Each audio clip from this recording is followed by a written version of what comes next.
কেন? নবান্ন থেকে সরকার চালালে পশ্চিমবঙ্গের কোনো প্রোগ্রেস হবে না। পশ্চিমবঙ্গ দরিদ্র থেকে দরিদ্রতর রাজ্য হবে। নবান্ন পশ্চিমবঙ্গের জন্য লাকি নয়, কখনোই নয়। আমি একজন জ্যোতিষী হিসেবে আর একজন শাস্ত্রীয় ব্যক্তির পাশেই থাকবো, স্বাভাবিক। কেউ সেলিব্রিটি হতেই পারে ভাই, ফেলিব্রিটিকে না পাবলিক তৈরি করে। আমি তো দেখিনি তনয় শাস্ত্রীকে খুব একটা মিমি চক্রবর্তীকে পাত্তা দিয়েছেন। মিমি চক্রবর্তী তার রাজনীতিক ক্ষমতা প্রভাব দিয়ে ওনাকে হ্যাকেল করলেন। অভিষেক বন্দ্যোপাধ্যায় যেটা তৈরি করেছে সেটা কমার্শিয়াল একটা মার্কেট, এটা ক্রিয়েট করা, টাকা দিয়ে তৈরি করা, জোর করে নেতা হয়েছেন। ওনার কিন্তু জনতার জননেতা অভিষেক বসে আমি বলেছিলাম যে মমতা বন্দ্যোপাধ্যায় ক্ষমতা থেকে যাচ্ছেন না। যখন সবাই শেখ হাসিনার মতো ভেবেছিল যে এখানে চলে যাবে, তখনও ওনার বিনাশ যোগ শুরু হয়নি। বিনাশ যোগটা শুরু হয়েছে 2025-এর জুলাই মাসের পর থেকে। তৃণমূল কংগ্রেসের রাজনীতিক ভাগ্য কোনো লম্বা রেসের ঘোড়া তৃণমূল নয়। খুব স্পষ্টভাবে বলি, পশ্চিমবঙ্গের আগামী দিনের রাজনীতিতে বিজেপি থাকবে এবং কংগ্রেস থাকবে, এটাই দেখো। আমি এইখানেই এই স্টুডিওতেই একটা কথা বলে গেছিলাম, যদি শুভেন্দু অধিকারী মুখ হয়, মুখ্যমন্ত্রী হবে শুভেন্দু অধিকারী। এই মুখ যদি বিরোধী দল বিজেপি সিলেক্ট করে রেখে থাকে, তাহলে মমতা বন্দ্যোপাধ্যায় পরাজিত হবেন। অনেকেই বিতর্ক করেছেন, অনেকেই অনেক কথা বলেছেন। 2026 খুবই সামনে ভোট আছে। তোমার মনে হয় কে আসতে পারে? বিজেপি আসবে নাকি তৃণমূল আসবে? মানে এটা তোমার যদি মনে হয় তুমি বলবে, নয়তো বলবে না।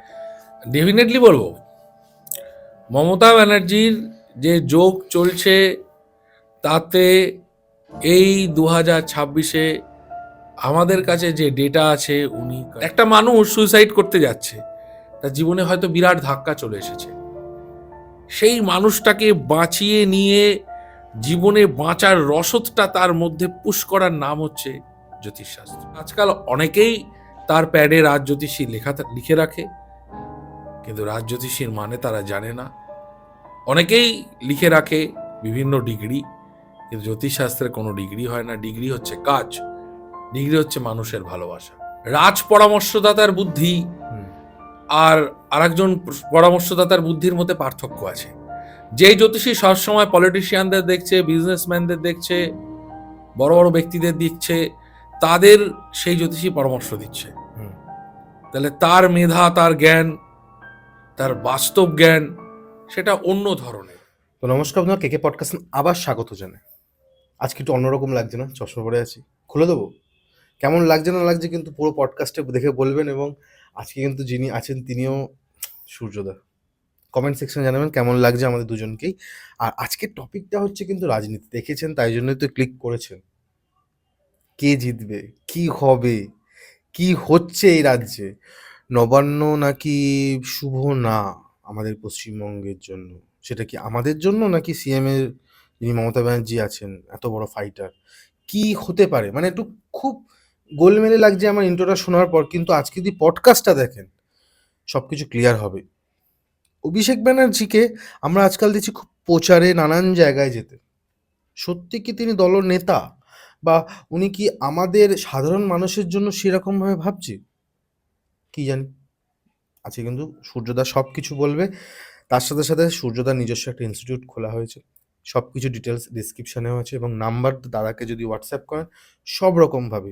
হ্যাঁ, এইটাই আমি বলবো, যারা শিখতে চান ভালোভাবে কিছু শিখতে, মানে এটা জ্যোতিষ ভালোভাবে সব কিছু, মানে জ্যোতিষ শাস্ত্র, বৈদিক জ্যোতিষ যদি শিখতে চান খুব সুন্দর করে, তার জন্য হোয়াটসঅ্যাপ করবেন।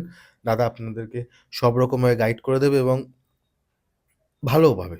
আমি এইটুকু কেন বলছি, কারণ আপনারা দেখেন, ভালোবেসেছেন এত মাস, এত বছর ধরে, এত বছর না, 1 বছর 1.5 বছর ধরে দাদা যে রেগুলার আসছে আপনাদের জন্য। বেশি কথা বলবো না। যে নাম্বারটা ব্লিঙ্ক করছে, যে নাম্বারে দাদা আমাকে ফোন করেছিলেন, সেই নাম্বারটাতে জানেন সারা বিশ্বের বাঙালির কাছে কীভাবে ভালো ভালো জ্যোতিষশাস্ত্র, হ্যাঁ খালি জ্যোতিষশাস্ত্র নয়, সব রকম বিষয় নিয়ে আমরা আলোচনা করি। যদি আসতে চান আসতে পারেন, বা কোনো রকম প্রমোশনাল কাজ, বা চাইছেন কোনো স্পিরিচুয়াল হেল্প, সেই জন্য আমাকে কল করতে পারেন, আমি হেল্প করে দেবো। আর ডাইরেক্ট সূর্যদার কাছে।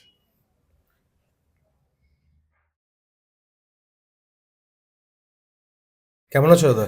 ভীষণ ভালো আছি। আমরা আগের যে পডকাস্টগুলো হয়েছে তোমার সাথে, সেগুলোতে রাজনীতি আছে, সেলিব্রিটিসদের মানে নানান বিষয় নিয়ে কথা, ভালো খারাপ, বা এরকমও হয়েছে যে 2026 পরে, থ্যাংক ইউ, তুমি আসবে, এই বছর প্রথমবার এলে, এবং হ্যাপি নিউ ইয়ার তোমাকে, আমার প্রণাম নিও একে পডকাস্টের তরফ থেকে। আজকে আমার প্রথম প্রশ্ন একটা হচ্ছে, যেটা অনেকদিন ধরে কৌতূহল এবং অনেকদিন ধরেই তোমার সাথে কথা হয়, যেটা হচ্ছে রাজ জ্যোতিষী এবং নর্মাল জ্যোতিষী, নর্মাল জ্যোতিষী যারা আছে, এটার কারণটা কি? মানে এই ভাগটার কারণটা কি? খুব দরকার ছিল তোমাদের ইয়েতে? রাজজ্যোতিষ হচ্ছে রাজার ভাগ্য গণনা করে, হুম। সে রাজজ্যোতিষী, যে রাজার দিক নির্দেশক করে। হুম। রাজা কি করবে, তার দেশের শাসন ব্যবস্থা, দেশের ওপর কোনো শত্রুতা আসছে কিনা, দেশের ওপর কোনো প্রাকৃতিক বিপর্যয় আসছে কিনা, সেটা যারা গণনা করে তারা রাজজ্যোতিষী। এই রাজজ্যোতিষী বিষয়টা কিন্তু বংশ পরম্পরা। জ্যোতিষী আজকে অনেকেই শিখছে, শিখে অ্যাস্ট্রোলজার হচ্ছে, তারা ভালো কাজও করছে, কিন্তু রাজজ্যোতিষী যারা, এটা কিন্তু বংশ থেকে পাওয়া বংশ পরম্পরা, তারা রাজজ্যোতিষীগিরি করে আসছেন। ওকে। তো তোমাদের থেকে যারা জ্যোতিষী নর্মাল আছেন, বা যাদের আমরা দেখতে পাই অনেক রকমভাবে, যারা আমার কাছেও এখানে এসেছেন, তফাৎটা হচ্ছে এটাতেই। কাজে কি তফাৎ আছে? কাজে তফাৎ বলতে দেখো, পরামর্শদাতা, রাজ পরামর্শদাতার বুদ্ধি হুম। আর আরেকজন পরামর্শদাতার বুদ্ধির মধ্যে পার্থক্য আছে। যেই জ্যোতিষী সবসময় পলিটিশিয়ানদের দেখছে, বিজনেসম্যানদের দেখছে, বড় বড় ব্যক্তিদের দিচ্ছে, তাদের সেই জ্যোতিষী পরামর্শ দিচ্ছে, হুম। তাহলে তার মেধা, তার জ্ঞান, তার বাস্তব জ্ঞান সেটা অন্য ধরনের, সেটা ওই স্তরের, ওই মানের, ওই মার্গের। আর যারা সাধারণ চাকরিজীবীদের দেখে, সাধারণ ব্যক্তিদের দেখে, তাদের পরামর্শ দিচ্ছে তাদের উন্নতির জন্য, সেই ব্যক্তিদের চেতনা, ধ্যান, ধারণা একটু আলাদা।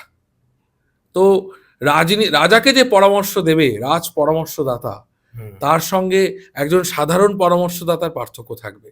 না, না, ডিস্টার্ব করতে আসিনি, কিছু কথা বলতে এসেছি। যেটা হচ্ছে যে কেকে পডকাস্টে এসে যদি আপনারা চান কিছু ঘটনা, যেটা আমাদের সারা বিশ্বের বাঙালির কাছে কিছু নতুন ইমপ্যাক্ট দিতে পারে, সেই জন্য আসতে পারেন। বা ধরুন কোনো রকম প্রমোশনাল কাজ, সেই জন্য আমাদের সাথে কন্ট্যাক্ট করতে পারেন। আপনারা দেখেছেন আমরা কীভাবে কাজ করে থাকি, নাম্বার দিয়ে দিই স্ক্রিনের মধ্যে। এটা কিন্তু একমাত্র কেকে পডকাস্টই প্রথম শুরু করে। লাস্ট হচ্ছে কোনো স্পিরিচুয়াল গাইডেন্স, বুঝতে পারছেন না যে কী করলে বা কার কাছে গেলে ভালো হতে পারে, তার জন্য কেকে পডকাস্ট, এবং যে নাম্বারটা অলওয়েজ ব্লিঙ্ক করছে, কল করুন, আমরা আপনাদেরকে হেল্প করে দেবো। Thank you. ঘটনায় যাওয়া যাক। তবে আজকাল অনেকেই তার প্যাডে রাজজ্যোতিষী লিখে রাখে, কিন্তু রাজজ্যোতিষীর মানে তারা জানে না। অনেকেই লিখে রাখে বিভিন্ন ডিগ্রি, কিন্তু জ্যোতিষশাস্ত্রের কোনো ডিগ্রি হয় না। ডিগ্রি হচ্ছে কাজ, ডিগ্রি হচ্ছে মানুষের ভালোবাসা, এটাই ডিগ্রি। ওকে। আর যদি কেউ শিখতে চায়, তাহলে কি তুমি কোনো রকম প্ল্যান করেছো এই নতুন বছরে, যারা চাইছে যে তোমার কাছে এসে কিছু জ্ঞান অর্জন করবে? আমার সীমিত জ্ঞান, খুব সীমিত। আমি জ্যোতিষের, আমার মনে হয় যখন আমার ৮০-৮৫ বছর বয়স হয়ে যাবে, হুম। তখনও আমি এই শাস্ত্রের একজন ছাত্রই থাকব। আমি ছাত্র, আমি নিজেও ছাত্র, কিন্তু আমার যেটুকু অভিজ্ঞতা, যা জ্ঞান, যেটুকু শিখেছি গুরুদের আশীর্বাদে, জেঠুর আশীর্বাদে, পিতার আশীর্বাদে, প্রপিতামহর আশীর্বাদে, সেটুকুই দিতে পারবো। তবে যেটুকু শেখাবো অ্যাকুরেট শেখাবো। আমার অ্যাস্ট্রো রিসার্চ ইনস্টিটিউট আছে, অশ্বিনী অ্যাস্ট্রো রিসার্চ ইনস্টিটিউট। ডানলপে ক্লাস চলছে আমার। যারা এখন অ্যাস্ট্রোলজিক্যাল ইনস্টিটিউশনে ভর্তি হতে চাইছে, খুব পরিস্থিতি খারাপ, কিন্তু শাস্ত্রটা শিখতে চাইছে, যারা হয়তো 65,000, 70,000 টাকা কি 1 লাখ, 1.5 লাখ টাকা দিয়ে ভর্তি হতে পারছে না বড় ইনস্টিটিউশনে, আমি বলি অশ্বিনী অ্যাস্ট্রো রিসার্চ ইনস্টিটিউশনে তারা অ্যাডমিশন যদি নিতে চায়, তাদের এত টাকা লাগবে না। তারা একদম একদম মিনিমাম খরচে কিন্তু তারা জ্যোতিষ শিখতে পারবে। আর আমি যাদের শিষ্যত্ব দিই, তাদের থেকে তো আমি তো অর্থ নিই না। সারা জীবন এটা করার চেষ্টা করব। অশ্বিনী মানেটা কি? দেখো, এটা আমার সংস্থার নাম। অশ্বিনী একটা নক্ষত্রের নাম। আর আমার যে সংস্থা, যেহেতু জ্যোতিষ শিক্ষা কেন্দ্র, তো অশ্বিনী কেতুর একটি নক্ষত্র, প্রথম হুম। নক্ষত্র। তা আমার সংস্থার নাম সেই প্রথম নক্ষত্র, কেতুর নক্ষত্রে, অশ্বিনী নক্ষত্রের নামেই রাখা হয়েছে। বাহ। এই যে জ্যোতিষশাস্ত্র, এ গুপ্তবিদ্যা, রহস্যবিদ্যা, ভবিষ্যৎকে জানার বিদ্যা। এই ভবিষ্যৎ দ্রষ্টা হচ্ছে কেতু। এটা হচ্ছে কেতুর শাস্ত্র। একটা মানুষ সুইসাইড করতে যাচ্ছে, তার জীবনে হয়তো বিরাট ধাক্কা চলে এসেছে, সেই মানুষটাকে বাঁচিয়ে নিয়ে জীবনে বাঁচার রসদটা তার মধ্যে পুশ করার নাম হচ্ছে জ্যোতিষশাস্ত্র। সেই মানুষটাকে মোটিভেট করা, তোমায় বাঁচতে হবে, তোমায় লড়তে হবে, তোমায় পেতে হবে। তুমি কি হারিয়েছো ভুলে যাও, তুমি কি পেতে পারো, তুমি কি অর্জন করতে পারো, তার জন্য বাঁচো। এ জীবনটা বাঁচার, এ জীবনটা আলোর, আলোর পথে হাঁটো। জ্যোতি মানে তো আলো, আমরা তো আলোর রাস্তা মানুষকে দেখাই, আলোর রাস্তায় হাঁটতে শেখাই, সেটাই এই শাস্ত্র। দাদা, তুমি এতদিন ধরে যে তুমি জ্যোতিষ চর্চায় রয়েছো, যেটা দুটো গ্রহ, তুমি কেতু গ্রহ নিয়ে বলছিলে, এবং আর একটা হচ্ছে রাহু। এটাকে লোকেরা একদিকে খুব ভালোভাবে, এদিকে একভাবে খুবই ক্ষতিকর এক ভাবে। এটা কি সত্যি কি এত বাজে দুটো? দেখো, তোমার কাছে গ্রহ মনে তো হয়? রাহু কেতু নয়। রাহু কেতু বলে কোনো গ্রহের অস্তিত্ব নেই, এটা গ্রহ নয়। তাহলে কি তাহলে এটা? এটা আমাদের জ্যোতিষশাস্ত্রে তো অঙ্ক ভিত্তিক গণনা হয়, সেখানে রাহুকেতুকে আমরা গণনার জন্য গ্রহ হিসেবে ধরি। রাহুকেতু গ্রহ নয়। গ্রহ কি? গ্রহ হচ্ছে যে তেজময় রশ্মি গ্রহণ করছে সেই গ্রহ, যার নিজস্ব জ্যোতিষ্ক নেই, ও নক্ষত্রের আলোয় বা অন্য কোনো জ্যোতির দ্বারা যে আলোকিত। রাহুকেতুর কোনো অস্তিত্ব নেই তো। রাহুকেতু হচ্ছে আকর্ষণ শক্তি, আকর্ষণ ক্ষমতা, ম্যাগনেটিক ক্ষমতা রয়েছে তার মধ্যে। তার ফল কিন্তু গ্রহ থেকেও বেশি সেই আকর্ষণ ক্ষমতার। এবং এই দুটো গ্রহকে বৈদিক জ্যোতিষে নৈসর্গিক পাপগ্রহ বলা হয়েছে বা অশুভ গ্রহ বলা হয়েছে। হুম হুম হুম। কিন্তু শুভ গ্রহ অশুভ গ্রহ এই বিতর্কে না গিয়েও এই গ্রহ দুটোর অত্যন্ত ভালো গুণ আছে। এই পৃথিবীতে যত বিলেনিয়ার মিলেনিয়ার, সব তো রাহু, সব তো রাহু। হুম। যারা টেলিকম হুম সংস্থার হুম মালিক, হুম। রাহু। ওকে। সোশ্যাল মিডিয়া যাদের মানে এত পপুলারিটি, কানেকশনসটা বলতে পারছো? Collections, huge connections. Popularity, social মিডিয়ায় তার জনপ্রিয়তা, তার ব্যক্তি করিশ্মা, রাহু। আমি একটা খুব ইন্টারেস্টিং জিনিস বলি, সেটা হচ্ছে দেখো, কোনো ব্যক্তি স্কুলে গেল, পড়াশোনা করলো, বিশ্ববিদ্যালয় মহাবিদ্যালয়ে গেল, ডিগ্রি অর্জন করলো, পড়াশোনা করেই গেল, তার ব্যক্তিগত জীবনে ওই ডিগ্রি নিয়ে সফলতা সে পেল না। তার রাহু নেই, রাহু ভালো নয়।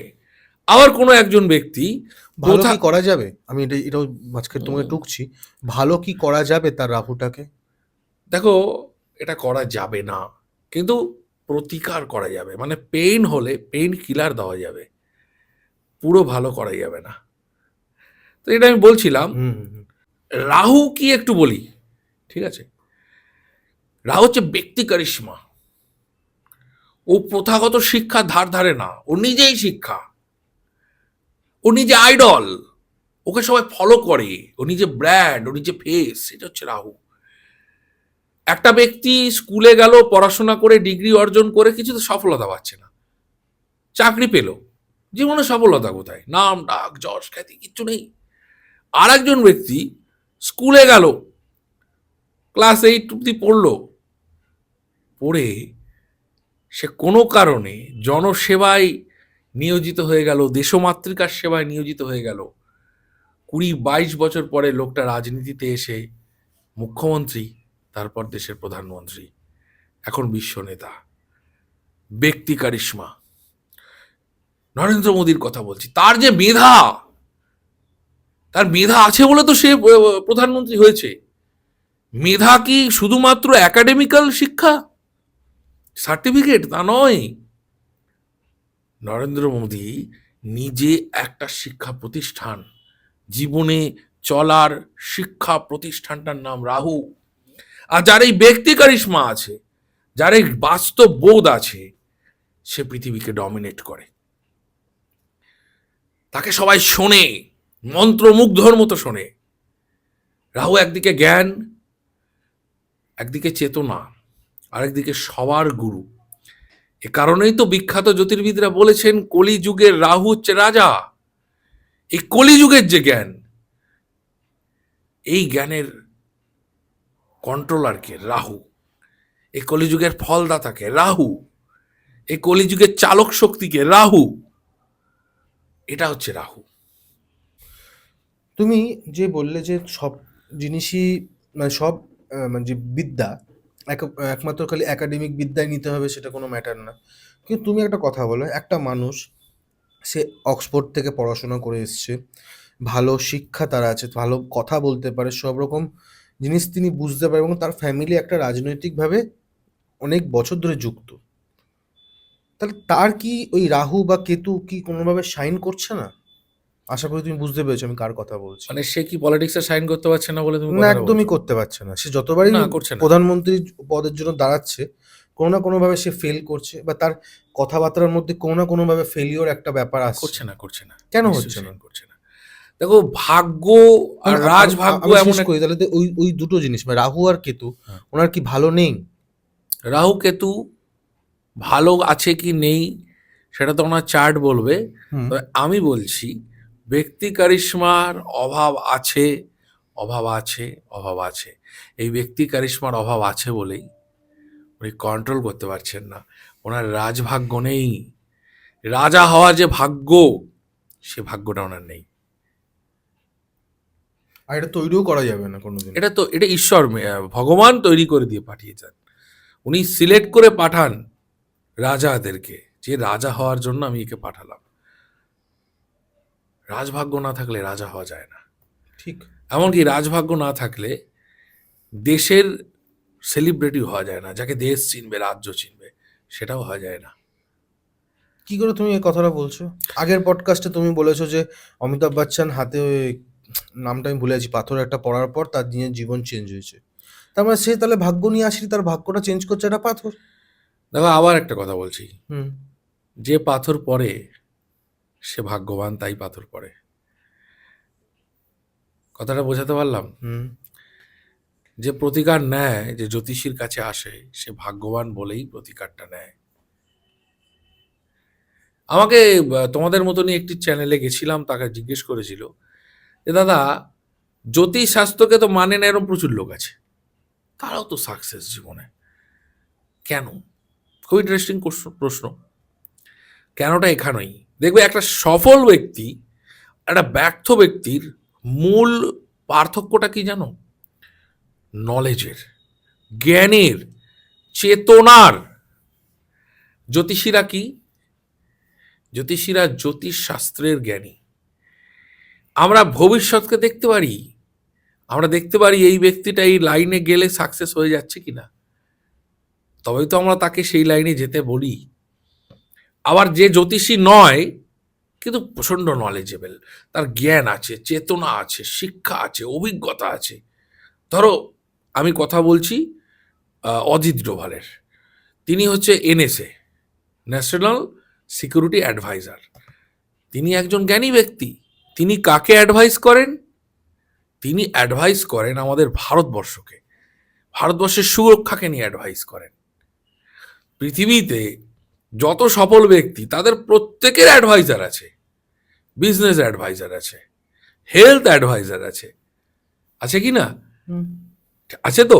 সে অ্যাডভাইজাররা, এই অ্যাডভাইজাররাই এক একজন জ্যোতিষী। জ্যোতিষী মানে যে জ্যোতি মানে আলোর জ্ঞান, নলেজ, সেই তো জ্যোতিষী। জ্যোতিষী শ্মশানে বসে ডাক্তারের ভাগ্য বিচার করতে পারে না। একজন ডাক্তারের লাইফস্টাইল কি হবে সেটা শ্মশানে বসে তৈরি হয় না।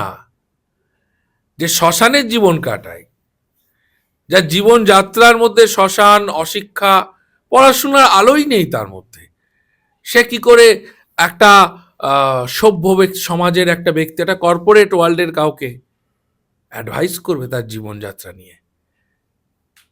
তাহলে চেতনা যার আছে, জ্ঞান যার আছে, সেই আর একটা মানুষকে জ্ঞানের রাস্তা দেখাতে পারে। আর এই যে পাথর গ্রহ রত্নের কথা বলছো না, এগুলো সেমন কিছু নয়, এগুলো অরার ওপর কাজ করে। যে ব্যক্তি চেতনা বা জ্ঞানকে গ্রহণ করতে পারে তার জন্য স্টোন।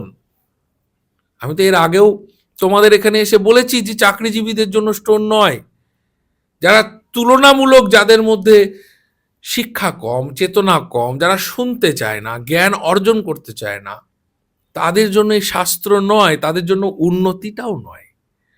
উন্নতি করতে গেলে আগে শিখতে হবে, পরামর্শ শুনতে হবে।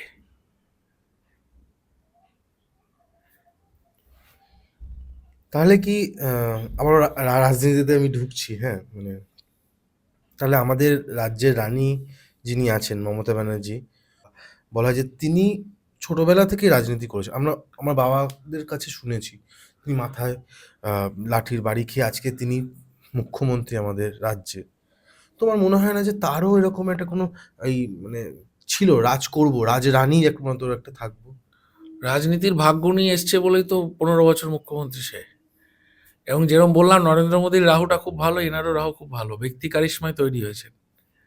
এনার ব্যক্তি কারিশমা সাংঘাতিক, আমি বিতর্কে যাব না, কিন্তু ব্যক্তি কারিশমা ওনার অনেক বেশি, একাডেমিক্যাল কোয়ালিফিকেশন সেমন নেই, ব্যক্তি কিন্তু কারিশমা দারুণ। সাধারণ মানুষের সাথে খুব ভালো কানেক্টেড তিনি। খুব ভালো কানেক্টেড, এবং তার জীবনের যে নলেজ, হুম। সেটাতেই তিনি রাজনীতিতে সফল হয়েছে। রাজনীতিটা খুব ভালো বোঝেন, বৃহস্পতি খুব ভালো, শনি খুব ভালো, দারুণ। রাজভাগ্য না থাকলে মুখ্যমন্ত্রী হওয়া যায় না, প্রধানমন্ত্রী হওয়া যায় না। তোমার কথা বলতে না কিছুটা আমি একটু অদ্ভুত একটা ডিসব্যালেন্স পাচ্ছি। যেমন ডিসব্যালেন্স মানে হচ্ছে তুমি এদিকে বলছো তিনি হ্যাঁ আছে, তাহলে 2026 খুবই সামনে ভোট আছে। তোমার মনে হয় কে আসতে পারে? বিজেপি আসবে নাকি তৃণমূল আসবে? মানে এটা তোমার যদি মনে হয় তুমি বলবে, নয়তো বলবে না। ডেফিনেটলি বলবো, মমতা ব্যানার্জির যে যোগ চলছে তাতে এই 2026-এ আমাদের কাছে যে ডেটা আছে, উনি কন্টিনিউ করছেন না, করছেন না, করছেন না। পশ্চিম বাংলায় পরিবর্তন আসছে, আসছে, আসছে। এবার তুমি বলতে পারো কিসের ভিত্তিতে বলছি, কোন ডেটার ভিত্তিতে? স্বাভাবিক এটা কিন্তু। দেখো, আমি এইখানেই এই স্টুডিওতেই একটা কথা বলে গেছিলাম, যদি শুভেন্দু অধিকারী মুখ হয়, মুখ্যমন্ত্রী হবে শুভেন্দু অধিকারী, এই মুখ যদি বিরোধী দল বিজেপি সিলেক্ট করে রেখে থাকে, তাহলে মমতা বন্দ্যোপাধ্যায় পরাজিত হবেন। অনেকেই বিতর্ক করেছেন, অনেকেই অনেক কথা বলেছেন, তারা একবার হিসেবটা মিলাক। শুভেন্দুবাবু এবং মমতা বন্দ্যোপাধ্যায় প্রথমবার মুখোমুখি হয়েছিলেন নন্দীগ্রামে, নির্বাচন ছিল 2021 সালে। সেই নির্বাচনে মমতা বন্দ্যোপাধ্যায় পরাজিত হলেন, একবার জয়ী ঘোষণা হয়ে গেছিল, তারপরে ঘোষণা হয়েছিল তিনি জেতেননি, শুভেন্দু অধিকারী জিতেছেন। এটাই লাক, এটাই ভাগ্য। মার্জিন ছিল 1956, রাইট? সেই নির্বাচনের ক্ষেত্রে দেখা গেছিল, প্রথমে ঘোষণা হয়েছিল মমতা বন্দ্যোপাধ্যায় জিতেছেন, পরবর্তীতে ঘোষণা হলো পুরো মানে গণনা প্রক্রিয়ার পর শুভেন্দু অধিকারী জয়লাভ করেছেন। আপনারা অনেকেই জানেন যে রাজ্য জুড়ে যে গণনা নিয়ে একটা প্রশ্ন বিরোধী দলগুলো করেছিল, যে গণনা ঠিক হয়নি, সে কারণে বিজেপি জিততে পারেনি। কিন্তু নন্দীগ্রামে তো সেটা হলো না। যদি বিজেপির সেই কথাই সত্যি ধরে নিলাম, নন্দীগ্রামে তো উলট পুরাণ হলো। কেন হলো? কারণ লাক, শুভেন্দুবাবুর ভাগ্য। তাই উনি যখনই মমতা ব্যানার্জির সঙ্গে মুখোমুখি হবেন, মমতা বন্দ্যোপাধ্যায় কিন্তু শুভেন্দুবাবুকে হারাতে পারবেন না।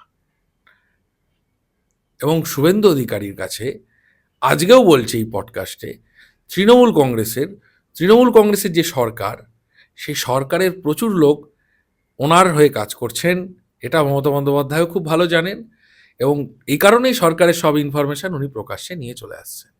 তাই পরিবর্তনের যে প্রশ্ন উঠেছে, পরিবর্তন কিন্তু আসছে। তুমি কিন্তু মাঝখানের কথাটা কিন্তু অন্য একটা বিতর্কিত কথা বললে, কোন বিতর্কিত? যে তৃণমূলে আছে এমন মানুষ যারা শুভেন্দুবাবু ওনার সাথে কাজ করছে। এটা তো মমতা বন্দ্যোপাধ্যায় খুব ভালো জানেন, খুব ভালো জানেন এটা। তৃণমূল কংগ্রেসও ভালো জানে এটা। দেখো, তৃণমূল কংগ্রেসের রাজনীতিক ভাগ্য কোনো লম্বা রেসের ঘোড়া তৃণমূল নয়। খুব স্পষ্টভাবে বলি, পশ্চিমবঙ্গের আগামী দিনের রাজনীতিতে বিজেপি থাকবে এবং কংগ্রেস থাকবে, এটাই রাজনীতি। তৃতীয় কোনো শক্তি উঠে আসতে পারে।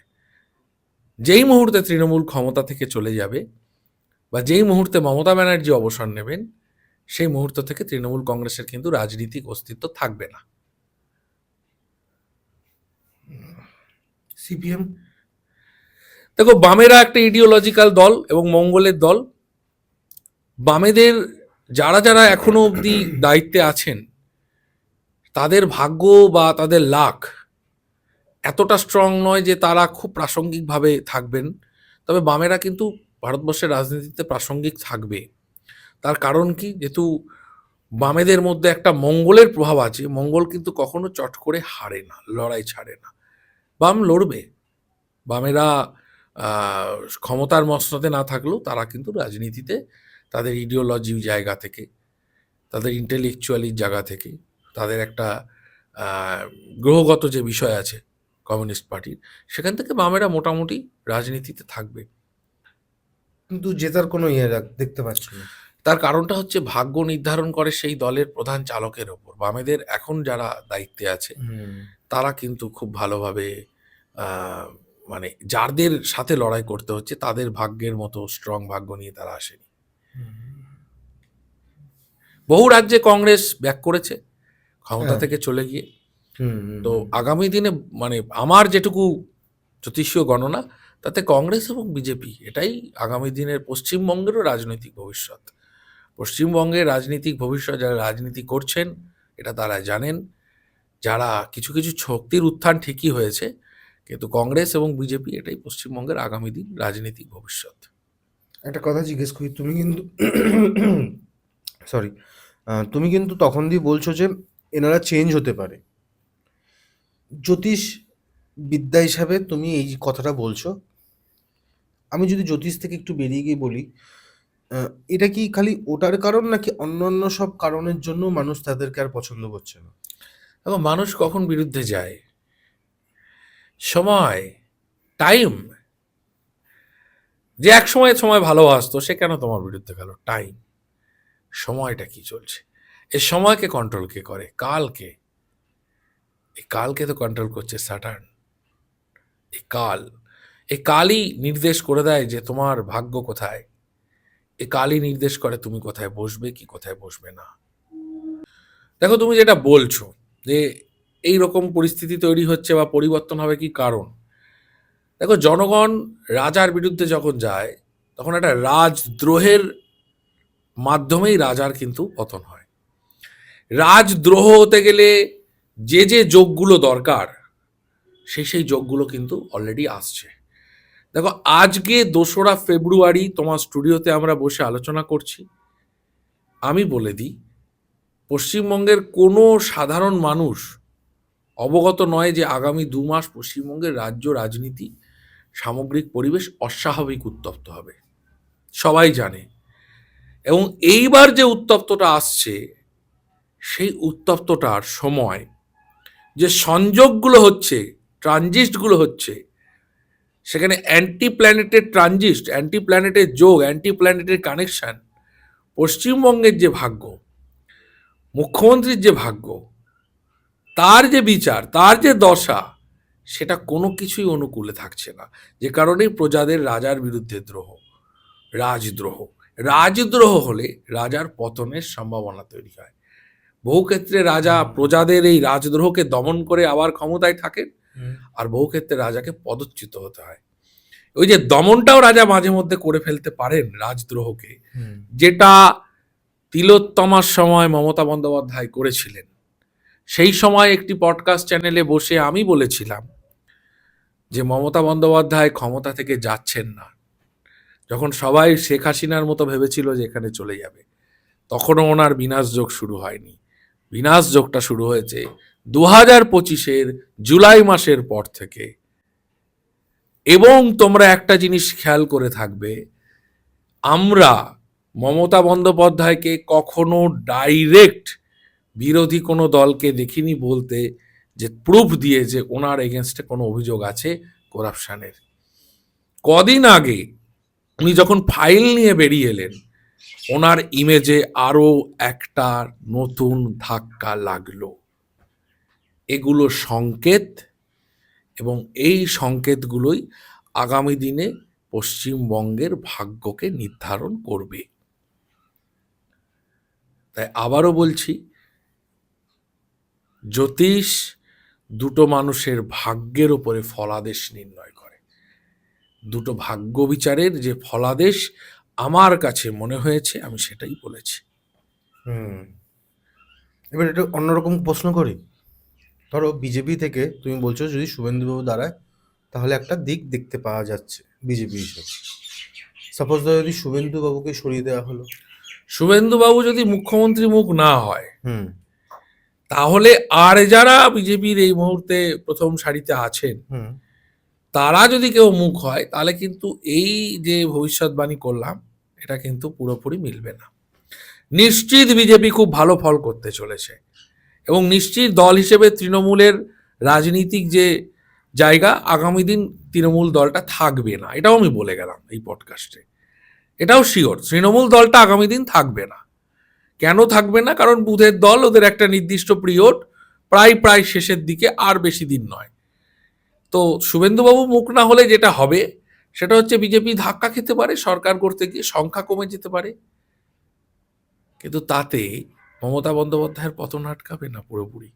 মমতা বন্দ্যোপাধ্যায় সরকারে এলেও দুর্বল সরকার হবে, এবং সেই সরকার ভেঙে যাবে। কারণ রাজযোগটা উনি হারিয়ে ফেলেছেন, এটা স্পষ্ট। কিন্তু শুভেন্দুবাবুর যে কুষ্টি, সেই কুষ্টিতে সরকারে আসারই যোগ দেখা যাচ্ছে। তাই উনি মুক্ত সরকার বিজেপির, আবারও বললাম। তো ধরো এদিকে যদি মমতা ব্যানার্জিকে সরিয়ে দিয়ে অভিষেক ব্যানার্জি আসে তাহলে কি হতে পারে? অভিষেক ব্যানার্জি মুখ্যমন্ত্রী মুখ? হ্যাঁ। মুখ্যমন্ত্রী মুখ তৃণমূল তো ঘোষণা এখনো করেনি। যদি না, তো আমি অভিষেক আমি জাস্ট বন্দ্যোপাধ্যায় জিজ্ঞেস করছি তোমাকে। অভিষেক বন্দ্যোপাধ্যায় মুখ্যমন্ত্রী মুখ যদি ঘোষণা হয়, হুম। সেক্ষেত্রেও তো ওনার সাথে আর একজন ব্যক্তির ভাগ্যের লড়াই হবে। সেই লড়াইয়ে অভিষেক বন্দ্যোপাধ্যায়, মমতা বন্দ্যোপাধ্যায়ের ভাগ্যে অভিষেক বন্দ্যোপাধ্যায় হয়েছেন। তো মমতা বন্দ্যোপাধ্যায়ের যখন বিনাশ যোগ চলছে, অভিষেক বন্দ্যোপাধ্যায়ের ভাগ্য এমন সুপ্রসন্ন নয় যে উনি দুম করে গিয়ে মুখ্যমন্ত্রী হয়ে যাবেন। কেবলমাত্র মমতা বন্দ্যোপাধ্যায় চাইলেই অভিষেক বন্দ্যোপাধ্যায় মুখ্যমন্ত্রী হবেন। নয়তো কোনো চান্স নেই। কোনো চান্সই নেই। মমতা বন্দ্যোপাধ্যায় যদি মুখ্যমন্ত্রী হতে পারেন, এবং মানে জিততে পারে তৃণমূল, উনি যদি মনে করেন অভিষেক বন্দ্যোপাধ্যায়কে মুখ্যমন্ত্রীর সিট ছেড়ে দিলাম, তবেই অভিষেক বন্দ্যোপাধ্যায় মুখ্যমন্ত্রী হবে। কিন্তু তোমার মনে হয় না অভিষেক বন্দ্যোপাধ্যায় ওনার এখন যেভাবে কাজ করছেন বা যেভাবে তৃণমূলের প্রচার করছেন অ্যাজ আ পার্সন, আমার মনে হয়েছে আমি যেভাবে দেখছি উনি মুখ্যমন্ত্রী হওয়ার জন্য চেষ্টা করছেন। এটা তো রাজনৈতিক বিষয়, এটা নিয়ে আমি বলবো না। তবে মানে জনপ্রিয়তা, জিজ্ঞেস করছি তোমাকে। জনতার ভালোবাসা, জনতার উন্মাদনা, সেটা দিলীপ ঘোষের আছে, সেটা শুভেন্দু অধিকারীর আছে, সেটা তৃণমূলের ভিতরে একসময় মদন মিত্রের ছিল, হুম হুম হুম কিছুটা তো ছিলই। শুভেন্দু অধিকারীর তো বিরোধিতা আছে, অভিষেক বন্দ্যোপাধ্যায়ের কিন্তু সেটা নেই। মমতা বন্দ্যোপাধ্যায়ের যেটা ভালোবাসা আছে, ভালোবাসা, আবেগ, রাজাকে নিয়ে, সেটা অভিষেক বন্দ্যোপাধ্যায়ের নেই। অভিষেক বন্দ্যোপাধ্যায় যেটা তৈরি করেছেন, সেটা কমার্শিয়াল একটা মার্কেট, এটা ক্রিয়েট করা, টাকা দিয়ে তৈরি করা, জোর করে নেতা হয়েছেন। ওনার কিন্তু জনতার জননেতা অভিষেক বন্দ্যোপাধ্যায় নন। কিন্তু মমতা ব্যানার্জি যখন যেখানে কোথাও যায় না, এটা আমার পার্সোনাল ভাবে বলছি, কোনো জায়গায় যায় মানুষের সাথে সহজে না কানেক্ট হয়ে যায়। দারুণ কানেক্ট হয়ে যায়। মানে এটা কিন্তু আমরা ছোটবেলা দিয়ে তো ওনাকে উনি দেখছি। মাঠে রাস্তায় নেমে গেলে যে কোনো মুহূর্তে রাজনৈতিক আবহাওয়া বদলে ফেলে। হ্যাঁ। মমতা অভিষেক বন্দ্যোপাধ্যায় ব্যানার্জি- আন্দোলনের প্রোডাক্ট, মঙ্গলের প্রভাব ওনার মধ্যে আছে। লড়াই করে মমতা বন্দ্যোপাধ্যায় উঠেছে, হ্যাঁ। সিঁড়ি ভেঙে ভেঙে মমতা বন্দ্যোপাধ্যায় হয়েছে। মমতা বন্দ্যোপাধ্যায় একদিনে তৈরি হয়নি, আর মমতা বন্দ্যোপাধ্যায়কে কেউ একদিনে ধ্বংস করতে পারবে না। ক্ষমতায় না থাকলেও মমতার জনপ্রিয়তা মমতার জায়গায় থাকবে। হয়তো প্রাতিষ্ঠানিক বিরোধিতা এসছে, কিন্তু সেটা কোনোটাই অভিষেক বন্দ্যোপাধ্যায় ওনার আশেপাশে নেই। বরং মমতা ব্যানার্জির দলের বহু নেতা হুম। তাদের নিজ নিজ এলাকায় অনেক বেশি পাবলিকের সাথে কানেক্টেড, যেটা অভিষেক বন্দ্যোপাধ্যায় নন। তৃণমূলের মদন মিত্র, তৃণমূলের এক এমএলএ আছে শঙ্কর সিং, চাকদা ফাকদার ওই অঞ্চলে তিনি মানুষের সাথে খুব কানেক্টেড। তৃণমূলের মধ্যে অনেক নেতা মন্ত্রী আছে যারা তাদের এলাকায় জনপ্রিয় ভদ্রলোক, হ্যাঁ, কিন্তু সেই জনপ্রিয়তা, রাজ্যব্যাপী জনপ্রিয়তা, পাবলিকের ওপর তার যে জনপ্রিয়তা, তৃণমূল কর্মীদের একটা বড় অংশ অভিষেককে ভালোবাসে, হুম হুম নিশ্চিত বাসে। হুম এবং তার গুড ইমেজ, মানে কর্মীদের কাছে হ্যাঁ। তাকে দেখতে অনেক সুন্দর, হ্যান্ডসাম, সেই লুকটার একটা ফ্যাক্টর আছে। কিন্তু জননেতার জায়গাটা অভিষেক বন্দ্যোপাধ্যায় আসেনি। বাহ! থ্যাংক ইউ দাদা। আমার এবার একটু পলিটিক্স থেকে বেরিয়ে অন্য একটা বিষয়ে যাব। যেটা হচ্ছে যে কিছুদিন আগে আমরা দেখতে পাই যে বনগাঁয় একটা অনুষ্ঠান হয়েছিল। যেখানে মিমি চক্রবর্তী খুবই লেট করে যাওয়ার ফলে আম তনয় শাস্ত্রী, যিনি অ্যাস্ট্রোলজার আছেন বা ওখানকার যে ক্লাবের হেড ছিলেন, তিনি বলেন যে, "এখন আর হবে না প্রোগ্রাম, আপনি নেমে যান" বা এরকম কিছু। তো তিনি নেমে যান এবং তারপর অনেক রকমের ব্যাপার হয়েছে, এটা সবাই জানে, সোশ্যাল মিডিয়াতে দেখা গেছে। তোমার কাছে অ্যাজ আ পারসন জিজ্ঞেস করি, আমি কিন্তু কোনো পলিটিক্যাল ইয়েতে আনবো না। তোমার কাছে কে ঠিক কে ভুল? আমি একজন জ্যোতিষী হিসেবে আর একজন শাস্ত্রীয় ব্যক্তির পাশেই থাকবো, স্বাভাবিক। কেউ সেলিব্রিটি হতেই পারে। ভাই ফেলিব্রিটিকে না পাবলিক তৈরি করে। আমি তো দেখিনি তনয় শাস্ত্রীকে খুব একটা মিমি চক্রবর্তীকে পাত্তা দিয়েছেন। মিমি চক্রবর্তী তার রাজনীতিক ক্ষমতা প্রভাব দিয়ে ওনাকে হ্যাকেল করলেন।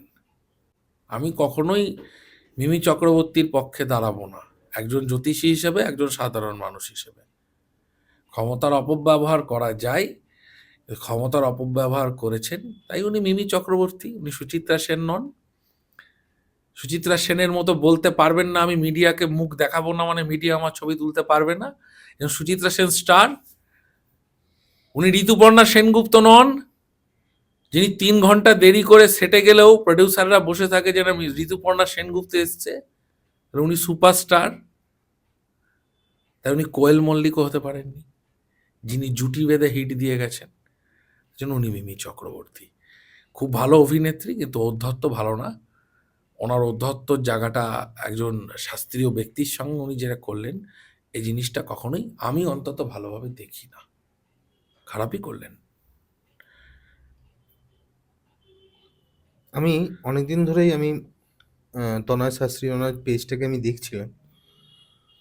তোমার মনে হয় না তনয় শাস্ত্রী জিনিসটাকে বেশি একটু স্ট্রেচ করেছে বা অনেক কথা বলেছেন তিনি? ওটা ওনাদের দুজনের ব্যক্তিগত বিষয়। আমি কারোর পক্ষেও যাব না, তুমি কারোর কোন পক্ষের বিপক্ষেও আমি যাব ঠিক না। বুঝতে পারছি না। মানে তুমি মিমি চক্রবর্তীকে তুমি কি কোনো না কোনোভাবে বলছো তুমি ভুল? দেখুন, মিমি চক্রবর্তী যে রাজনীতিক প্রভাব লাগিয়েছেন এটা নিয়ে তো কোনো কোনো সন্দেহ নেই। সন্দেহ নেই। বোঝাই তো যাচ্ছে। রাজনীতিক প্রভাব উনি লাগিয়েছেন যখন, সেখানে একজন মানুষ হিসেবে সাপোর্ট করি না। স্বাভাবিকভাবে আমি তনয় শাস্ত্রীকে চিনি না। তিনি কি করেছেন না করেছেন আমি জানি না। তাই সেই ব্যক্তি সম্পর্কে আমি বলতে পারবো না। কিন্তু রাজনৈতিক প্রভাব লাগিয়ে এনাকে হ্যাকেল যেটা করা হলো, এটাতে মানুষ বা সাধারণ মানুষ মিমি চক্রবর্তীর পাশে কেউ দাঁড়ায়নি এবং মিমি সোশ্যাল চক্রবর্তী মিডিয়াতে। বলছে যে আমি শেষ দেখে ছাড়বো এটা। সেটা ওনার রাজনীতিক ক্ষমতার জোরে উনি বলছেন, সেটা ওনাদের দুজনের বিষয়। তোমার কি মনে হয় দাদা, একটা প্রোগ্রামের সময় আছে এই সময়টা, উনি গেছেন তারও দেরিতে, এবং যে সময়টা তার 10 থেকে 15 মিনিট তিনি পেয়েছেন, এবং তিনি ওখানে ওখানে ওনাকে প্রোগ্রামটা বন্ধ করতে বলা হয়, কারণ সেটা পারমিশনের ব্যাপার ছিল। এখানে দেখতে পাচ্ছি, আমি দেখতে পাচ্ছি একজন সেলিব্রিটি, সে সময় তো একদমই কোনো লিমিটেশন নেই, বাদ দিয়ে দিলাম, তিনি টাকাও ফেরত দেননি, যেটা তনয় শাস্ত্রী বলেছেন। তো এটা তোমার মনে হয় না একটা, মানে, আমি দেবো না, তুই কি করে নিবি কর? সেলিব্রিটি এই পশ্চিম বাংলায় মিঠুন চক্রবর্তী আর প্রসেনজিৎ চট্টোপাধ্যায় ছাড়া আর কোনো স্টার নেই ভাই। দেব স্টার না? না, আমি মনে করি না। অত কি বড় স্টার বলছো? দেব নয়। কি বলছো না, তুমি? না, না। তোমরা স্টার মহানায়ক হয়েছে। দেখোনি, তোমরা স্টার দেখোনি। তো মহানায়ক মিঠুন উপাধি পেয়েছে। চক্রবর্তীর ডিসকো ডান্সার রিলিজ হয়েছিল, স্কুল বন্ধ হয়ে গেছিল। প্রসেনজিৎ চ্যাটার্জির অমর সঙ্গী 72 সপ্তাহ চলেছে। মিঠুন চক্রবর্তী আজকে রাজনীতিতে গেছেন। মানুষের জন্য মিঠুন চক্রবর্তী যে অবদান, যে কাজ কেউ করেছে, বাংলা ফিল্ম ইন্ডাস্ট্রির জন্য প্রসেনজিৎ চ্যাটার্জির যে ত্যাগ, এটা স্টার। পাগলের মতো মানুষ ভালোবেসেছেন। প্রসেনজিতের পরে পশ্চিম বাংলাতে কোনো স্টার নেই। দেব ওই মাপের স্টার নয়। দেবের ম্যাক্সিমাম ছবি ধরে ধরে ফ্লপ হচ্ছে, 7 দিনের বেশি হলে চলে না। দেব মিমি এদেরকে রাজনীতিক স্টার বলা যেতে পারে, এরা সুপারস্টার মেগাস্টার এরা নয়। সুপারস্টার মেগাস্টার অন্য জিনিস। শাহরুখ খানকে রাজনীতিতে যেতে হয়েছে নাকি? কার সাথে কার তুলনা না, করছো? বলছি শাহরুখ খান সুপারস্টার, তুমি তো অল ইন্ডিয়া পলিটিক্সে যে কোনো দলে গেলে লুফে নেবেন। হ্যাঁ। সালমান খানকে যেতে হয়েছে নাকি? পরিণীতি চোপড়া গেছেন, দীপিকা পাডুকোন গেছেন, তার আগেকার সময় মাধুরী, সারা ভারতবর্ষ কাঁপিয়েছেন, শ্রীদেবী কাঁপিয়েছে। স্টার, এদেরকে স্টার বলে। প্রসেনজিৎ ঋতুপর্ণার পর পশ্চিম বাংলাতে সেই অর্থে বড় স্টার হয়নি। হ্যাঁ, কোয়েল নিশ্চয়ই স্টার ছিল। জিৎ বরং তার ইমেজকে অনেক ভালোভাবে ধরে রেখেছে। মানুষ ভালোবেসেছে শিল্পীকে। শিল্পীর সত্তা। আমি তো এখানে সাধারণ মানুষের মনের কথা বলতে আসিনি। আমি একদম আমার মনের কথা তুমি জিজ্ঞেস করেছো। আমার কাছে এটা স্টার নয়, মিমি ফিমি স্টার ফান নয়। মিমিকে দেখতে হলের সামনে লোকে লাইন দাঁড়ায় না। আর মিমির কোনো ছবি 7-8 দিনের বেশি চলেও নি, আমি দেখিনি। আমিও দেখিনি, আমি এখনকার জানিও না সিনেমা কোনো 7-8 ফিল্ম দিনই করেছে চলে, কিনা, এবং আমি জানি না। আমি তো ভাই অনেক বেশি কমফোর্টেবল ফিল করি। যদি আমাকে তুমি সিনেমা দেখতে বলো, এডুকেশনাল সিনেমা এরা বানাই না। এখানে তো সিনেমাতেও পলিটিক্স টু ঢুকে গেছে। আর সাউথ ইন্ডাস্ট্রিতে মুভি আমি দেখছি তো পরপর ভালো ভালো ছবি হচ্ছে, বোম্বের ছবি দুর্দর্শ দুর্ধর্ষ ছবি হচ্ছে। তা দুর্ধর্ষ। ওরা স্টার, সুপারস্টার। এদেরকে স্টার বলা যায় না। স্টার অন্য জিনিস। মানুষের গায়ে আগুন জ্বালিয়ে দিতে হবে। সলমান খান যদি বিয়ে করে কত মেয়ে মারা যাবে জানো ভারতবর্ষে আজকেও? স্টার। এরা কোথাকার স্টার? বাহ। হ্যাঁ, শ্রাবন্তী চট্টোপাধ্যায় একটা স্টারডাম তৈরি হয়েছিল। হুম। কোয়েল মল্লিকের একটা স্টারডাম ছিল। শ্রাবন্তী চট্টোপাধ্যায় জন্য লোকে হলে গেছে কি অল্প, তারাও শুভশ্রী অত গাঙ্গুলি, বড় নয়। শুভশ্রী গাঙ্গুলিও তো স্টার ছিল। শুভশ্রী গাঙ্গুলি এরা স্টার ছিল, দেব শুভশ্রীর জুটি হিট হয়েছে। হ্যাঁ, কিন্তু সেই মানের এরা কেউ নয়। কিছুদিন আগে একটা ফিল্ম বেরিয়েছে যেটা হচ্ছে যে লক্ষ্মী ঘরে ফিরলো না কি ঘরে এলো, একটা ফিল্ম বানানো হয়েছে যেটা মমতা ব্যানার্জির আইডিওলজি হিসেবে রাখা হয়েছিল, এবং সেটাতে রাজ চক্রবর্তী ডাইরেক্টর হিসেবে ছিল। শিল্পীরা করতেই পারে, হ্যাঁ, করেছেন ওনারা। ওনার বলছে বইটা কেউ দেখতেই যাচ্ছে না। করতেই পারে, শিল্পীরা করতেই পারে। উত্তম কুমারকে রাজনৈতিক দল থেকে যেন অফার করা হয়েছিল। উত্তম কুমার ডিরেক্ট বলেছিল আমি যাব না, আমি যেতে পারবো না। স্টার বলবে আমি আসবো না। স্টার যে মাথা নত করে রাজনীতি করে সে স্টার হয় নাকি? কিশোর কুমারের ব্যাপারটা জানো তুমি? পুরোটা জানি না। কিশোর কুমার কংগ্রেস থেকে বলেছিল যে ইন্দিরা গান্ধী বলেছিল যে আপনি আসবেন কি, আমাদের বলে না আমি আসবো না। তো সব রেডিও, তখন তো আকাশবাণী রেডিও থেকে ওনার সব গানই সরিয়ে দেওয়া হয়। লোকেরা প্রোটেস্ট করে, এমন প্রোটেস্ট হয় যে তার বেশি দিনের মধ্যে দর্শকরা বলে কত মাস বা কত বছর পর আবার স্টার আর একটা স্টারের নাম অরিজিৎ সিং। মানুষ ভালোবাসে, গানই ছেড়ে দিল। কে প্রতিবাদ মমতা বন্দ্যোপাধ্যায়ের সামনে দাঁড়িয়ে রং দে তু মোহে গেরুয়া গেয়েছে। এরা স্টার। অরিজিৎ সিং তো আর প্লেব্যাক সিঙ্গিং করবে না, শুনেছো তো এই ঘটনা? শুনছিলাম খবরে। দেখো আজকে এখানে পডকাস্টে বসে আমাকে এতগুলো কথা কেন বলতে হচ্ছে জানো? কারণ স্টার কথাটার জায়গাটাই পাল্টে গেছে, ব্যাখ্যাটা পাল্টে গেছে আজকে। স্টারডাম দেখেনি, স্টারডাম কি জিনিস। তারাকে হাত দিয়ে ছোঁয়া যায় না, সেটা তারা স্টার। পডকাস্টে বসে আজকে এই আলোচনাগুলো তুমিও করছো, আমিও করছি, তার কারণ তোমার অডিয়েন্সও শুনতে চাই। তোমার অডিয়েন্স জানতে চাই যে আরো একজন জ্যোতিষ শাস্ত্রী, তাকে কেন হ্যাকেল করা হলো। পাশে দাঁড়ানো উচিত জ্যোতিষ সোসাইটির, অবশ্যই দাঁড়ানো উচিত। আমাকেও তো হুমকি দেওয়া হয়েছিল, তাই জন্য আমি আজকে এসেও আবার বলে গেলাম। আমাদের এই পডকাস্ট করার পর থেকে তো? হ্যাঁ, আমাকে প্রাণনাশের হুমকি দেওয়া হয়েছিল, গুলি করে মেরে দেওয়া হবে। আবার তো তার জন্য আমি একটা লাইভ ভিডিও করেছিলাম, সেটাও তো প্রায় 6 মিলিয়ন লোক দেখেছে। হ্যাঁ, আমাকে বলা হয়েছিল রাজনীতিক প্রেডিকশন করার জন্য। দেখো আমি রাজনীতিটা কম বুঝি অবশ্যই। পশ্চিমবঙ্গের প্রত্যেকটা লোকই রাজনীতি বোঝে না কেউ না। আমার কাছে ক্যালকুলেশন। আমি এখনো তোমাকে বলছি, এই পশ্চিমবঙ্গের রাজ্যের জন্য তৃণমূল কংগ্রেস, মমতা বন্দ্যোপাধ্যায় যে দলটা চালাচ্ছেন, এখন যে পরিস্থিতি, তা পশ্চিমবঙ্গের ভাগ্যের সূর্যকে অস্তে পাঠিয়ে দিয়েছে। পশ্চিমবঙ্গের সূর্যোদয় সময়ের অপেক্ষা। পশ্চিমবঙ্গের সূর্যোদয় সময়ের অপেক্ষা। জ্যোতিষী তো বলবেই রাজার জন্য কোনটা ভালো, রাজার জন্য কোনটা খারাপ, বলবে না জ্যোতিষী? নিশ্চয়ই বলবে। তা বলে জ্যোতিষীর এগেনস্টে যদি এই স্টেপ হয় তো হবে। আমি ভাবছিলাম অফ দ্য ক্যামেরা, আমরা আলোচনা করছিলাম বাড়িতে, যে এই পডকাস্টটা সব রকম মিলিয়ে মিশিয়ে আমরা করতে চাইছিলাম। তো আমরা পলিটিক্যাল বিষয় থেকে বেরিয়ে যেতেও গিয়েও আমরা আটকে গেলাম, যেটা হচ্ছে যে কিছুদিন আগে একজন গত হয়েছেন প্লেন ক্র্যাশে। তো খুবই মর্মান্তিক। এবং তুমি কিন্তু বলেছিলে 2026টা ভালো যাবে না। মিলছে আস্তে আস্তে। দেখো 2026টা পাপগ্রহর বছর, এবং এই 26 সালে ভারতবর্ষের যে ভাগ্য, পশ্চিমবঙ্গ ভারতবর্ষ দুটোই ভাগ্য, সেখানে কিন্তু আমি রাজনৈতিক নেতাদের আরও একাধিক রাজনৈতিক নেতারা এই বছরে তারা ক্ষমতাচ্যুত হবেন, প্রাণহানি ঘটবে, দুর্ঘটনাও ঘটবে 26 জুড়ে। যা মঙ্গলের বছরে ছিল সে তা অব্যাহত থাকবে। আরও দুর্ঘটনা ঘটতে চলেছে 26 জুড়ে, বড় বড় দুর্ঘটনা, ভারতবর্ষ না পৃথিবী জুড়ে ঘটবে। আমেরিকাতে হবে, আমেরিকা তো একটা দেশের উপর আক্রমণ করেই দিয়েছে তেলের জন্য। আমেরিকাতে হবে, মধ্যপ্রাচ্যে হবে, আমাদের দেশের ওপরে হবে, আমাদের এশিয়ায় অস্থিরতা চলবে 2026 জুড়ে, প্রচুর অস্থিরতা চলবে, এটা চলবে। রাজনীতিক ক্ষমতার হস্তান্তর হবে এই বছরগুলোই।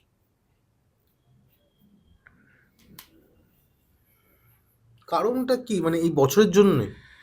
এই বছরের যে বর্ষফল তা পাপ ফলেরই বছর। হুম। তো পাপ ফলদাতা গ্রহ রবি, সে অগ্নিকারক গ্রহ।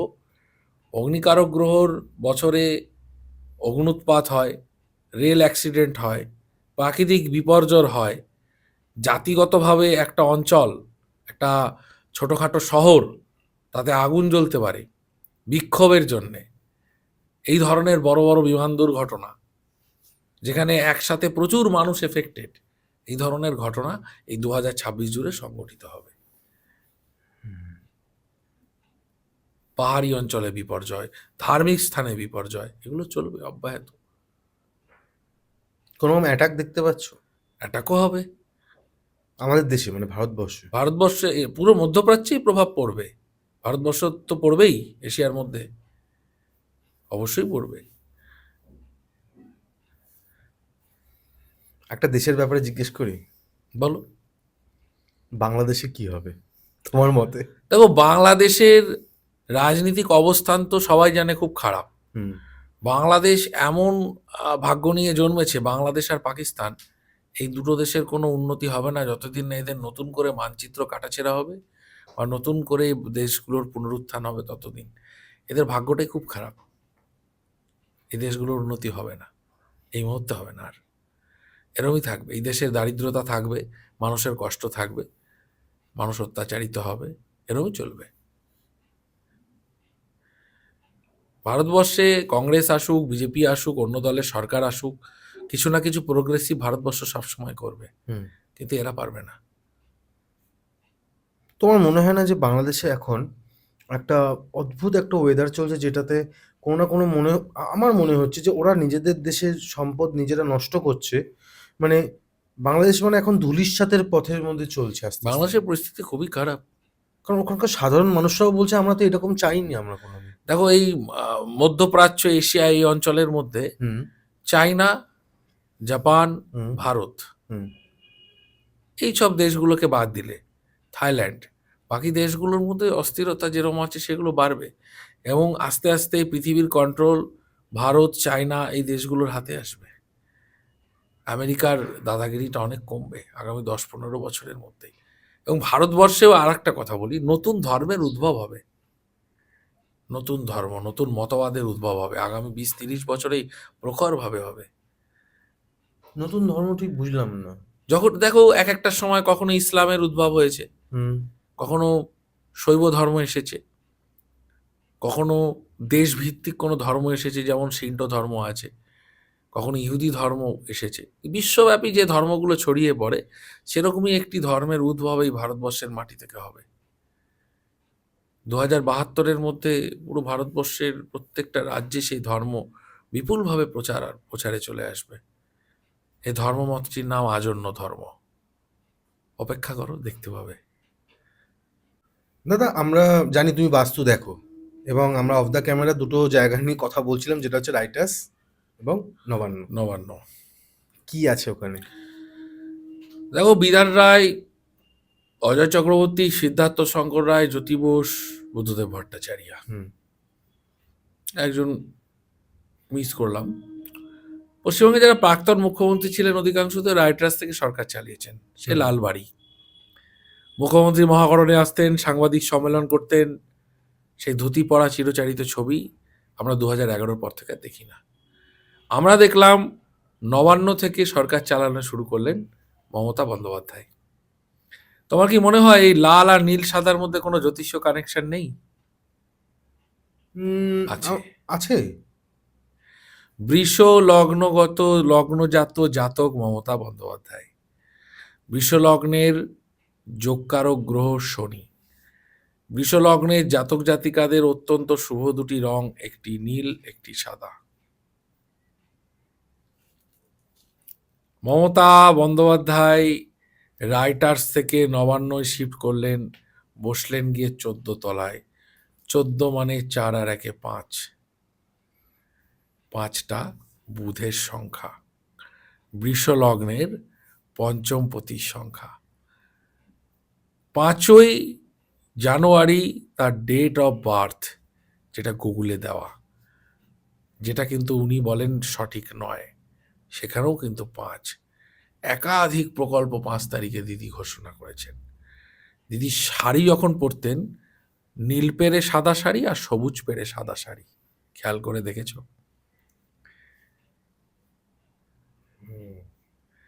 ঠিক। শুধুমাত্র কেতুর একটা টাইম গেছিল যখন এই দশাটা পাল্টাচ্ছে, দিদি শাড়ির পাড়ের রংটা পাল্টায়, সেই সময় কিছুদিন ছাই ছাই কালারের পাড়ের সাদা শাড়ি দিদি পরলেন। এতটা অ্যাস্ট্রোলজিটা মানেন কেন? 14 তলাতেই গেলেন, এখানেও জ্যোতিষীয় বিষয় আছে।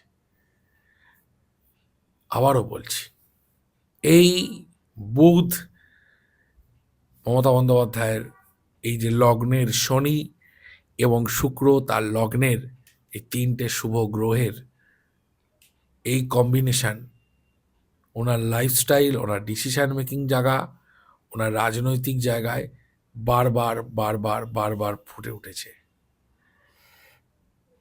5 তারিখেই 2021 সালে মমতা বন্দ্যোপাধ্যায় তৃতীয়বার মুখ্যমন্ত্রী হিসেবে শপথ নিয়েছেন।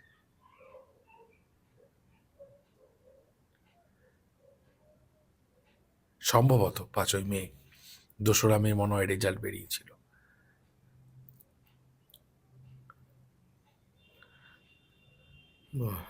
আর দাদা, নবান্ন সবকিছু কি ঠিক ওখানে বাস্তুগত দিক থেকে সবকিছু? আমি নবান্নে যাইনি, তোমার বলা খুব মুশকিল, খুব মুশকিল।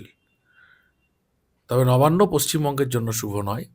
নবান্ন থেকে যেদিন থেকে পশ্চিমবঙ্গ চলা শুরু হয়েছে, সেই থেকে পশ্চিমবঙ্গের সব দিক থেকে খারাপ হয়েছে, কোনো ভালো কিছু হয়নি। বুঝতে পারলাম না কেন। নবান্ন থেকে সরকার চালালে পশ্চিমবঙ্গের কোনো প্রোগ্রেস হবে না। পশ্চিমবঙ্গ দরিদ্র থেকে দরিদ্রতর রাজ্য হবে। নবান্ন পশ্চিমবঙ্গের জন্য লাকি নয়, কখনোই নয়। বাহ, প্রথমবার শুনলাম, মানে প্রথমবার এরকম একটা প্রেডিকশন। তার থেকেও বড় কথা হচ্ছে, আমরা এবার পলিটিক্স থেকে বেরোই, যেটা হচ্ছে তুমি বাস্তু দেখো, বাস্তু নিয়ে তো যদি তুমি কোনো কিছু কথা রাখতে চাও তো তুমি রাখতে পারো দাদা আমাদের চ্যানেলে। বাস্তু তো আমাদের জীবনে সব থেকে বেশি ইম্পর্টেন্ট। আমাদের অফিসের বাস্তুটা কেমন, হুম আমাদের বাড়ির বাস্তুটা কেমন, হুম আমাদের ব্যবসায়িক স্থানের বাস্তুটা কেমন। হুম এবং বাস্তুতে আমি আবারও বলছি, বারবার করে বলছি, পৃথিবীতে সব কিছু স্থির নয়, কন্টিনিউ পরিবর্তনশীল। ঈশান কোণ পাল্টে গেছে, ঈশান কোণ এখন দক্ষিণ পূর্ব কোণ। যারা উত্তর পূর্ব কোণকে ধরে বাস্তু বিচার করছেন, তারা সঠিক বাস্তু বিচার করতে পারছেন না। বাস্তু যদি সঠিক বিচার করতে হয়, তাহলে ঈশান, অগ্নি, নৈঋত, বায়ু 4টি কোণই অবস্থান বদল করেছে। প্রতি 72 বছরে বিষুব বিন্দু 1 ডিগ্রি করে পশ্চাৎগামী হতে থাকে। নববর্ষ একদিন করে পিছিয়ে যেতে থাকে। 960 বছর যাবত যেই নক্ষত্রে সূর্যের বিষুব মিলন চলে, সেই নক্ষত্রের রাশিচক্রে যেদিকে অবস্থান হয় সেটি হয় ওই 960 বছরের ঈশান কোণ। আজ থেকে প্রায় 5,500 বছর আগে উত্তর পূর্বে কৃত্তিকার রোহিণী নক্ষত্রের বিষুম্মিলনকালীন ঈশান কোণ ছিল উত্তর পূর্বে।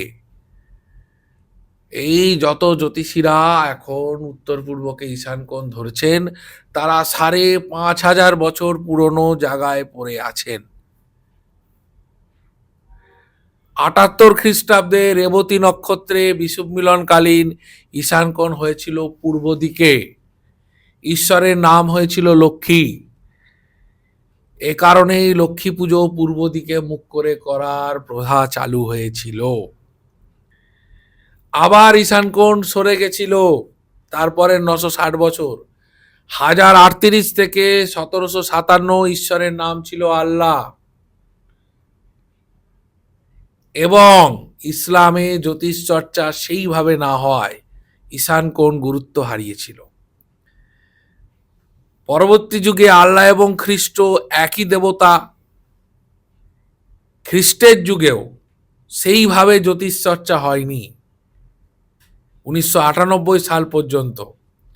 এবং 1038 থেকে 1998 সাল, এই যে বিশ্ব জুড়ে ইসলাম ধর্মের বিজয়, এবং 1757 থেকে 1998 খ্রিস্টান ধর্মের এত উত্থান, খ্রাইস্ট বা খ্রিস্টান বা যিশুর অনুসারীরা পৃথিবীতে ধনে মানে সম্পদের শ্রেষ্ঠত্ব অর্জন করলো, এর কারণ ওই যুগটা খ্রাইস্ট নামের যিশু প্রবর্তিত তার যুগ চলেছে।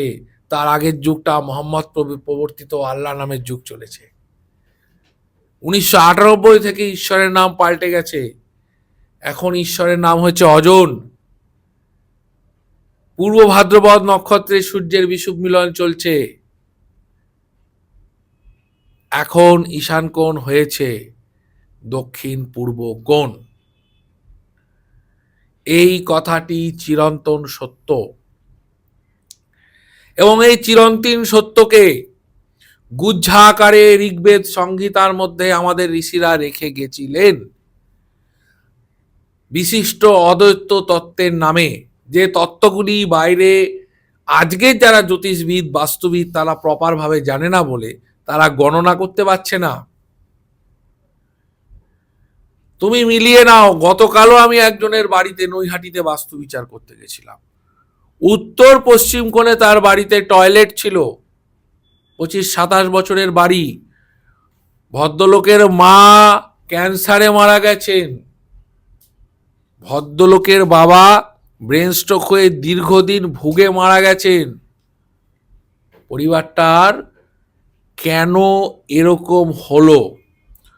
উত্তর পশ্চিম কোণে যদি কারোর বাথরুম, সেফটি ট্যাঙ্ক, সিঁড়ি, টয়লেট থাকে, তার বাড়িতে ওয়েলথের সমস্যা আসবে, এবং না হলে স্বাস্থ্যের সমস্যা আসবে, দুরারোগ্য ব্যাধিতে ভুগে মারা যাবে। এই যুগে দক্ষিণ পূর্ব আর উত্তর পশ্চিম কোণের গুরুত্ব সর্বাধিক। উত্তর পূর্ব কোণের কোনো গুরুত্ব এই যুগে নেই। এখন আর উত্তর পূর্ব কোণ ঈশান কোণ নয়। ঈশান কোণ নির্ণয়টা তো জানতে হবে। ঋগ্বেদের 10ম মণ্ডল 191 নম্বর সূক্ততে বলছে, দেবা ভাগং যথা পূর্বে সঞ্জাননা উপাসতে। পুরাতন নামে তোমরা যেরকম দেবতাদেরকে পুজো করতে, বর্তমানে ঈশ্বরকে সেভাবেই তোমরা পুজো করো। বিশিষ্ট অদ্বৈত তত্ত্ব।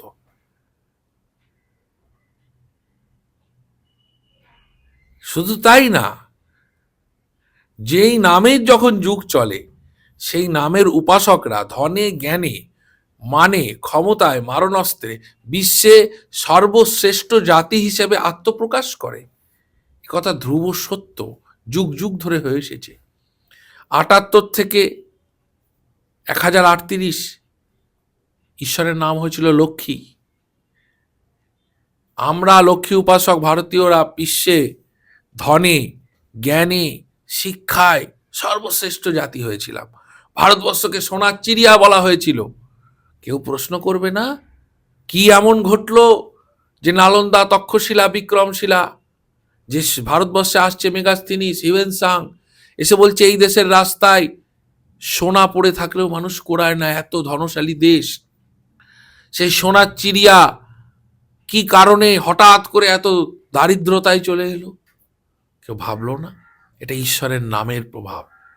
আমি আবারও বললাম, প্রত্যেকটা যুগে একটি করে নতুন ধর্মমত উঠে আসে। সেই যুগে সেই মতটি সর্বশ্রেষ্ঠ মত হিসেবে মানুষের জন্য কল্যাণকর হয়ে ওঠে। যখন লক্ষ্মী নামের যুগ চলেছিল, লক্ষ্মীর প্রভাবে এই সুখ শান্তি বিরাজ করেছিল। আল্লাহ নামের যুগ যখন চললো, তখন আল্লাহ উপাসকদের কল্যাণ শুরু হলো, তাদের বিশ্ব বিজয়ের গাথা তৈরি হলো। এখন অজনের যুগ চলছে, সবে সবে শুরু হলো। এই অজন নামের উপাসকের সংখ্যা আগামী দিন বিশ্বে বাড়বে, এবং এই আজান্য মতবাদকে বিশ্বে মানুষ গ্রহণ করবে। ঈশ্বরের নাম জীবনদায়ী ওষুধের মতো। অজন নাম জপ করলে, অজন নামের অনুসারী হলে তার যে ফল, তার যে প্রভাব বাস্তুতে, ভাগ্যে, ক্ষমতায়, সব জায়গায় মানুষের জীবনকে আমূল পাল্টে দেবে। মানুষ যখন যেই নাম জপ করে ফল পায়, মানুষ তখন দলে দলে সেই নাম গ্রহণ করে। একটা সময় যখন ঈশ্বরের নাম বুদ্ধ হয়েছিল, ভারতবর্ষের মেজরিটি মানুষ বুদ্ধ নাম গ্রহণ করেছে। সম্রাট অশোক অনুপ্রাণিত হয়েছিলেন এবং রক্ত দেখে তিনি কাতর হয়েছিলেন, এবং তিনি চণ্ডাশোক থেকে ধর্মাশোক হয়েছিলেন। শান্তির বাণী নিয়ে সারা বিশ্বব্যাপী বুদ্ধ ধর্মের প্রচার করেছিলেন। ওটা বৌদ্ধ নামের যুগ ছিল। বিনা যুদ্ধে, বিনা রক্তপাতে বৌদ্ধ ধর্ম সারা বিশ্বে ছড়িয়ে গেছিল। তাই পৃথিবীতে কিছু স্থির নয়। যারা জানে এখনো উত্তর পূর্ব ঈশান কোণ এটা স্থির, তারা ভুল জানে। একই ঈশ্বর 960 বছর একটি নির্দিষ্ট নামে উপাসিত হয়। 960 বছর কেটে গেলে ঈশ্বরের নামটি পাল্টে যায়। এটা বারবার পাল্টেছে। এ কারণে পৃথিবীতে এত ধর্ম, এত মত, এত জাতি। কখনো রোমের উত্থান হচ্ছে, কখনো পারস্যের উত্থান, কখনো গ্রিকের উত্থান, কখনো ভারতবর্ষের উত্থান, কখনো ইউরোপিয়ানদের উত্থান, কখনো ইসলাম ধর্মের উত্থান। কেন? ঈশ্বর তার কৃপা পৃথিবীর সকলের মধ্যে ভাগ করে দেয়।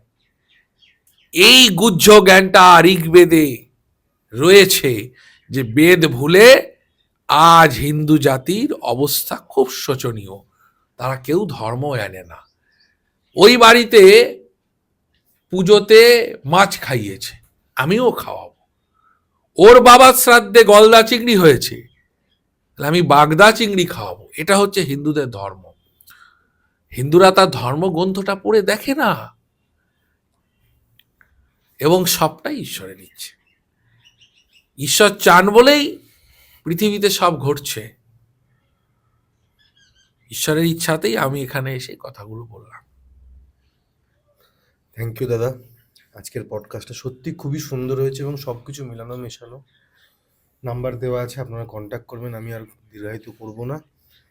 আমি আপনাদের হোস্ট। হ্যাঁ, যেটা শেষে গিয়ে বলতে পারবো না, দাদা প্রথমেই কিন্তু নিজের ইনস্টিটিউটের ব্যাপারে বলে দিই। দাদা, তুমি যদি একবার শেষে গিয়ে একটু বলতে পারো ইনস্টিটিউশনের ব্যাপারটা। জ্যোতিষ শাস্ত্রটাকে যারা শিখে নিজের কেরিয়ার বানাতে চাইছেন, যারা মনে করছেন যে এই শাস্ত্রটা শিখবেন, ভবিষ্যৎকে জানবেন, এবং সত্যিকারের জ্যোতিষী হওয়ার জন্য যারা ভাবনা চিন্তা করছেন, তারা আমার নাম্বার রয়েছে, যোগাযোগ করবেন হোয়াটসঅ্যাপে।